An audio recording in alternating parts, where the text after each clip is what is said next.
Well, congratulations to the legislature. I think you guys did an enormous amount of good things this legislative session. I'm really proud to see a lot of the stuff that came across the finish line. I mean, if you think about some of the things that we said we would do, that you guys said you would do, you followed through.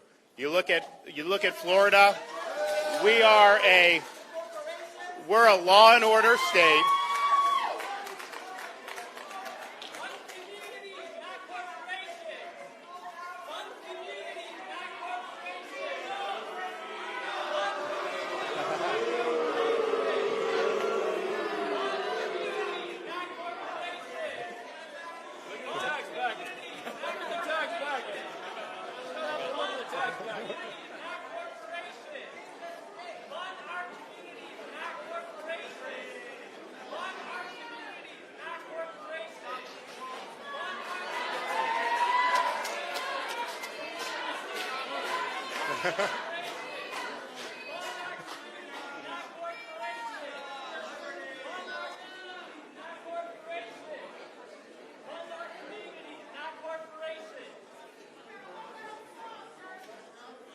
So we've been able, with the legislature really leading the way, we've been able to leave no doubt that this is the best law and order state in the entire country.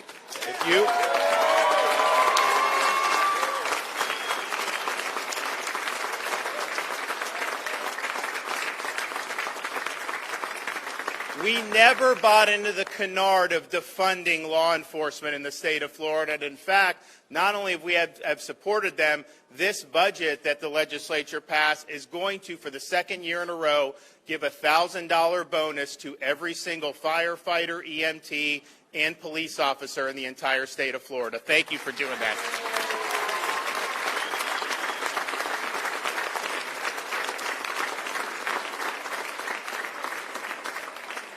And thanks to Speaker Sprowls for leading the way, the HB 3 bill that was passed that has $5,000 signing bonuses for new law enforcement recruits coming from out of state or even starting the profession from the state of Florida, millions of dollars for law enforcement scholarships, actually allows school choice for sons and daughters of our police.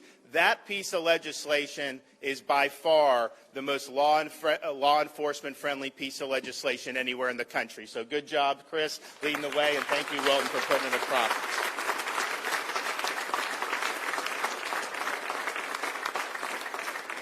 And they've also, thanks to both Senator Simpson and Speaker Sprowls, our state law enforcement personnel are going to get the biggest pay increase they've ever had in the modern history of Florida. So thank you for standing by our men and women of FDLE, Fish and Wildlife, Highway Patrol, all those folks who work so hard to keep us safe. We delivered when it comes to law enforcement.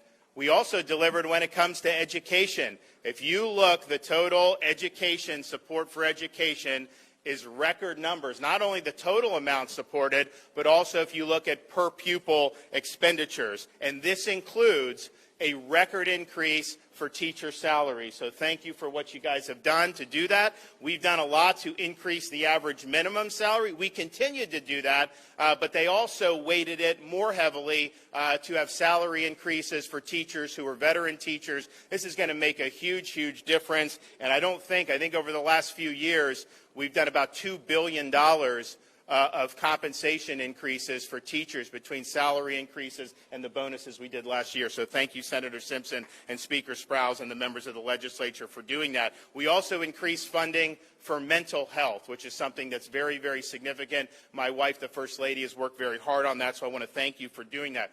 I think if you look at what has been done both in terms of funding and in policy, this really was the year of the parent in the state of Florida.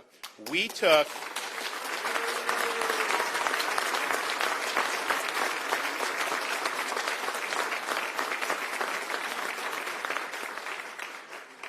through the legislature's actions, Florida has maintained its commitment to accountability and high standards, but did it in a way that recognizes This one test, the FSA, is not the best way to do it. So we've replaced that with progress monitoring that'll be more friendly for teachers, for students. It'll give more feedback for parents, and it'll mean a lot less time having to take tests in school. So that is a huge win for parents, students, and teachers. We also provided curriculum transparency so that parents have understanding about what's going on inside the classroom, and I'm really, really proud to do that. And I can just say, as the parent of 3 kids that are age 5 and under, thank you for letting me and my wife be able to send our kids to kindergarten without them being sexualized.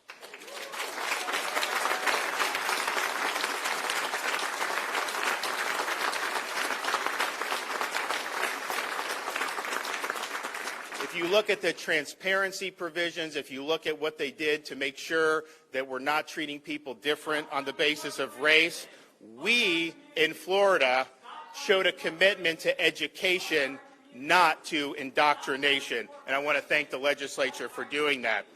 If you look at what we promised to do with respect to the environment in Florida, in 2019, I promised to have record support for Everglades restoration and water quality.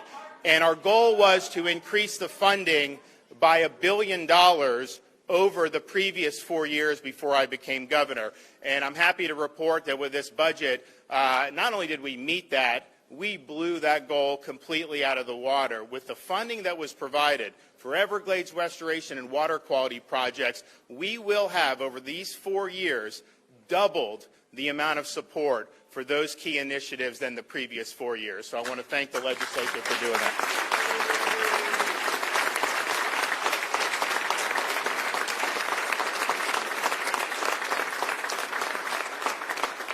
The legislature has also continued our commitment to Resilient Florida. We've been able to launch a lot of great projects, and I know Speaker Sprowls was instrumental in that. Based on last year and this year, we will have a total of over $1 billion to those really important initiatives that are going to make our state stronger. So thank you for doing that. And then the tax relief package, I think, was the biggest we've seen in a long time. It was $1.3 billion, and it has relief targeted at the consumer staples, which are going up in record numbers, things like school supplies, gasoline, disaster preparedness. They even did, and this is something that the First Lady and I are very thankful for, it wasn't my idea, give them credit, they did a tax holiday for diapers. So all of you know how much these diapers cost. I got my oldest is out of them. My middle kid's almost out of them. But I got the one little girl that still has a lot of diapers left, and so that is going to be a huge relief to a lot of parents throughout the state of Florida.